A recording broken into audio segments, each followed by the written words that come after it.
si esta postura, ¿no?, de la intangibilidad de contratos, usted encuentra que quizás contenga algunas consecuencias negativas, como algunos abogados dicen de que produce un inmovilismo en el derecho, en el orden contractual y legal.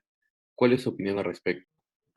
No genera ningún inmovilismo, por el contrario, genera y fomenta la contratación, porque las partes, al tener mayor grado de libertad y menos riesgo respecto a la fijación del precio en los términos que expliqué hace unos minutos, contratan mucho más. Entonces, el sistema contractual no se vuelve móvil, se vuelve más móvil, se vuelve más dinámico y la operación de mercado mejora con el dinamismo. Además, el artículo 62 dice que no se pueden modificar los contratos existentes. Si el legislador, por alguna razón atendible, que para mí siempre serán sospechosas, decide modificar normas imperativas en materia contractual, que para mí deberían ser muy excepcionales, si no inexistentes, eso se aplicará al sistema contractual en adelante. No es que el régimen de contratación no pueda modificarse, es que los contratos que se pactaron bajo determinadas leyes no pueden verse alterados por cambio de esas leyes. Pero las leyes se pueden cambiar. Entonces yo creo que el argumento es falso porque el inmovilismo es respecto de las reglas imperativas. Esas no pueden modificarse. ¿Y eso qué genera? Mayor movilidad de los contratos, mayor dinamismo, mayor operación del mercado, porque las partes no tienen el riesgo de que luego lo pactado no se cumpla porque el Estado se entromete.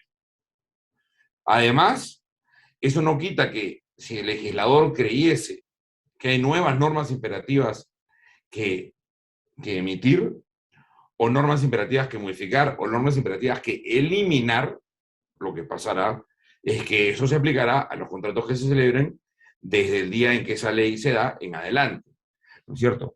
El artículo 62 claramente contempla una, una teoría de aplicación de la ley, ¿no es cierto? Que es distinta a la aplicación general.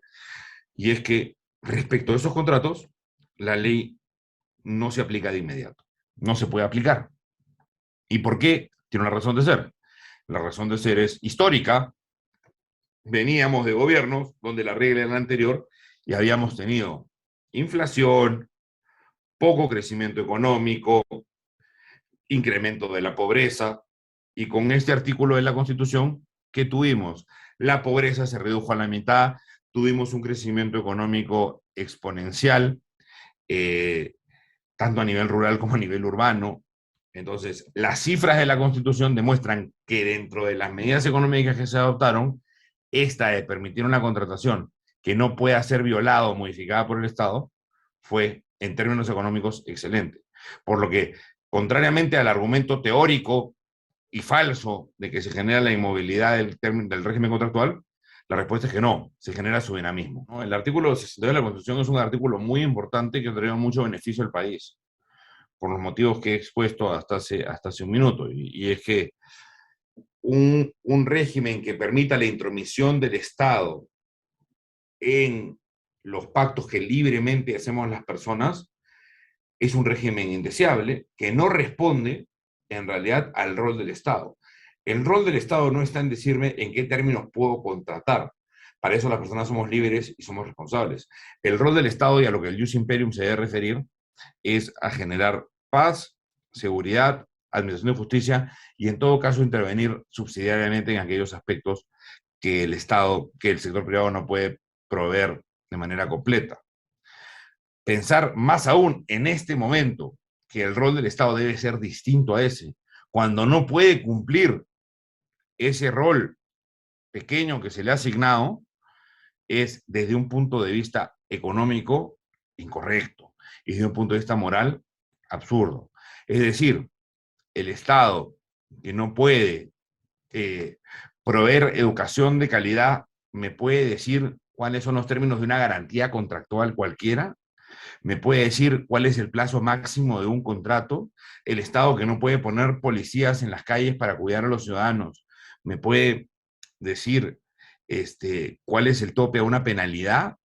¿Me puede decir cuándo puedo resolver un arrendamiento? Es decir, hay casi hasta una falta de foco ofensiva por parte de quienes creen que dentro del rol del Estado no está atender primero lo urgente y luego, si quisiese, ver si algo puede opinar en materia contractual. Ese es mi parecer. Y yo creo que la santidad de los contratos en el artículo 69 de la Constitución está consagrada y que todas las tesis que tratan de ir en contra, lo único que son excusas de intervencionistas que quieren ver cómo pueden modificar la Constitución vía interpretación para no ir por el proceso legal que corresponde, que se ha discutido ampliamente a raíz del nuevo gobierno, que sería que hayan dos legislaturas y se apruebe una modificación en donde la santidad de los contratos no se dé, y no se dé respecto de los contratos de ahí en adelante y no hacia atrás. Pero la Constitución no se puede cambiar por interpretaciones, la Constitución se tiene que cambiar por el mecanismo establecido en ella. Y en este caso, para que esa tesis trasnochada de que los contratos no son intangibles en el Perú se dé, tendría que darse por ese mecanismo. ¿O cómo ve la situación, digamos, en que se hagan por este mecanismo, ¿no? De que las normas imperativas puedan cambiar los contratos. ¿Usted cómo ve el panorama si es que existiese esa legislación en el Perú? Yo creo que se haría un efecto negativo en la contratación. Yo creo que la contratación se paralizaría en un gran sector, porque la asignación de riesgos contractuales está sujeta a una posterior modificación estatal y perderíamos dinamismo y serían los efectos que dije. Yo creo que francamente además el gobierno está peleando para poder generar ese cambio. Se quiere cambiar el régimen económico. Y este artículo 62 es parte de un régimen económico que contempla una economía razonablemente libre en términos de mercado, ¿no? Lo que han llamado economía social de mercado. Yo creo como Hayek que el término social en un grupo de palabras es una palabra comadreja, ¿no? Le quita las comadrejas, según un viejo mito nórdico, pueden comerse el contenido de un huevo sin dejar ninguna marca evidente en su cascarón. El término social, justicia social, economía social de mercado, y demás, lo que hace es tratar de restarle el contenido a aquellos términos que adjetiviza. ¿Ok? La justicia es una cosa, la justicia social es socialismo. La economía de mercado es una cosa, la economía social del mercado es intervencionismo. Entonces, le resta contenido para llevarse el contenido social. Pero yo creo que la palabra social ahí hay que tacharla de plano en la lectura, porque los demás artículos hablan de una economía de mercado. Y en una economía de mercado se genera cierto rol para el sector privado y cierto rol para el Estado. Hoy en día tenemos un clima político en donde se quiere que ese rol del sector privado sea mínimo y el rol del sector público sea gigante. Eso es claro, y uno de los primeros artículos que sufrirían si triunfa la propuesta serronista-castillista de modificar la Constitución sería el artículo 62. Porque sencillamente lo que se quiere es que el Estado decida en la vida de los individuos y no al revés.